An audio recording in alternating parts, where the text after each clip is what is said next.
அது பேரே கிடையாது. அது பேர் ஏறு தழுவுதல். ஏறு அப்படின்னா மாடு, தழுவுதல்னா கட்டி பிடித்தது. ஆக ஏறு தழுவல் அப்படிங்கிறது மாட்டோட கொம்புல தள்ளி காசுகளை வைத்து அதை கட்டி வைப்பாங்க. யார் அந்த மாட்டை அடக்குறதுனா மாட்டை அப்படி மேலே ஏறி மிதிச்சு கொள்வது கிடையாது. அந்த திமிழ்ல பிடிச்சு கொஞ்ச தூரம் ஒரு 50 அடி டிராவல் ஆகி அதை விட்டு இறங்கினா மாட்டை அடக்கலாம் முடியாது. அந்த காலத்துல படத்துல காட்டுற மாதிரி மாடு ஆப்போசிட்ல போய் நின்று இன்னொரு பசுமாடை கூப்பிட்டு வந்து அந்த மாதிரி அடக்க முடியாது. கொம்பு பிடிச்சி கீழே உட்கார வச்சு அடக்க முடியாது. மாடு மேல தழுவி மாடை தழுவி அந்த ஏரை தழுவி சென்று 50 அடி தூரம் விட்டுட்டா அந்த சல்லி காசு அவனுக்கு, அந்த தங்க காசுகள் அவனுக்கு. ஏன் இதை செய்யணும் அப்படின்னா பசுமாடு பால் கொடுக்கும். மாடு தெய்வம் அப்படிங்கிறாங்க. ஏன்னா பசுமாடு பால் கொடுக்கும். அந்த பசுமாடு பிறக்கணும்னா ஒரு காளை மாடு வேணும் இல்லையா? ஒரு காலத்துல ஏன் இன்னைக்கு ஜல்லிக்கட்டு அவசியம் சொல்றேன். ஒரு காலத்துல மாடை வச்சுதான் உழுதுட்டு இருந்தோம். சோ காளை மாடு வாழ்ந்துட்டு இருந்துச்சு, பசுமாடு இருந்துச்சு. இப்ப டிராக்டர்லாம் வந்ததுக்கு அப்புறம் காளை மாட்டுக்கு வேலை இல்லை.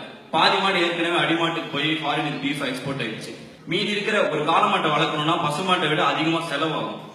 அந்த காளமாடு இன்னைக்கும் ஜல்லிக்கட்டுக்காக மட்டும்தான் வளர்க்கப்படுது. அந்த ஜல்லிக்கட்டில் மனிதர்கள் கொல்லப்படுகிறார்களே தவிர மாடு கொல்லப்படுவது இல்லை.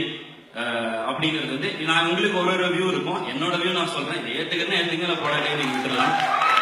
இதுவும் ஒரு உண்மை. அதாவது இந்த மாடுகள்லாம் இன்னைக்கு காளமாடுலாம் ஏற்கனவே இந்த ஆர்டிபிஷியல் இன்செமினேஷன் மூலமா தான் கருத்தரிப்பு செய்யப்பட்டு இன்னைக்கு பசுமாடு பிறந்துட்டு இருக்கு.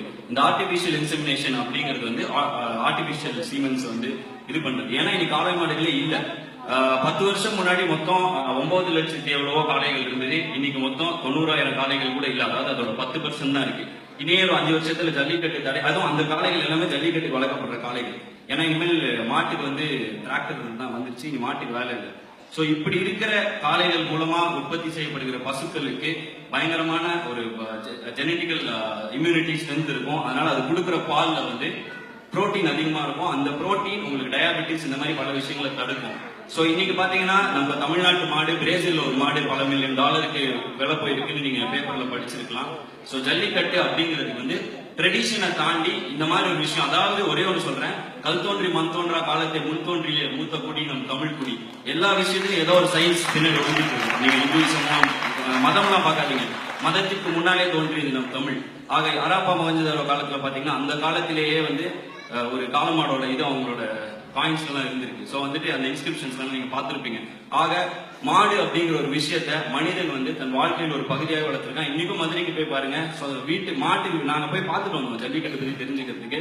நடு வீட்டுல ஒரு சமாதி கட்டி வச்சிருக்காங்க. என்னன்னு கேட்டா என் தம்பி ஐயனார் படுத்திருக்கான் அப்படிங்கிறாரு. என்னன்னு பார்த்தா அவர் வளர்த்த மாடு 13 வருஷம் முன்னாடி செத்த ஒரு திருவிழா நடத்தி அந்த மாட்டை புதைக்கிறாங்க. சோ அதனால இப்படி ஒரு விஷயம் இருக்கு. பட் உங்களோட வியூ பாயிண்ட் வேற மாதிரி இருக்கலாம். பட் இந்த காளை மாடுகள் ஜல்லிக்கட்டு தடை செய்யப்பட்டால் நாளைக்கு இந்தியா ஆர்டிபிஷியல் இன்செமினேஷன் இந்த மாதிரி விஷயங்களுக்கு வெளிநாடுகளிடம் கையேந்த வேண்டியது இருக்கும். இது பின்னாடி சர்வதேச அரசியல் இருக்கு அப்படிங்கிறாங்க. அந்த அளவுக்குலாம் எனக்கு அறிவு இல்லை. பட் எனக்கு தெரிஞ்ச அறிவு வச்சு ஏதோ ஒன்று சொன்னேன். ஸோ இதை பத்தி நீங்க கூகுள்ல படிங்க. கூகுள்ல படிச்சாலே இது எல்லாமே இருக்கு. ஸோ இதை சும்மா தெரிஞ்சுக்கலாம் அப்படின்னு சொன்னேன். பட் அவங்கவுங்க வியூ கரெக்ட் தான். அவங்கவுங்க தனி மனித சுதந்திரம் மிக மிக அவசியம். அவங்கவுங்களுக்கு தோணுதை சொன்னாங்க. இதை கண்டிப்பா இத்தனை இளைஞர்கள் இருக்கீங்க. நீங்க போய் உங்க ஃப்ரெண்ட்ஸ் கிட்ட சொல்லுவீங்க, கூகுள்ல போய் படிப்பீங்க. படிச்சா அது நிறைய பேருக்கு இன்னும் போய் சேருங்கிறதுக்காக சொன்னேன்.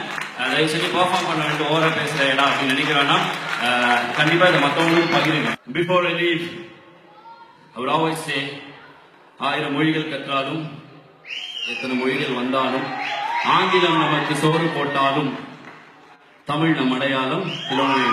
ஹிந்தி, மலையாளம், தெலுங்கு, கன்னடம், மராத்தி இந்த மாதிரி எத்தனையோ மொழிகள் அந்தந்த பகுதிகளில் இருக்கு. ஜல்லிக்கட்டு மாதிரி அதுவும் அழிந்து விடாமல் பார்த்துக் கொள்ளுங்கள். ஏனால் சோறு போடலாம், சோறு போடுறவங்க எஜமான். அதுக்கு நம்ம அம்மா விட்டு போயிட மாட்டோம். தமிழ் நம் தாய் மாதிரி.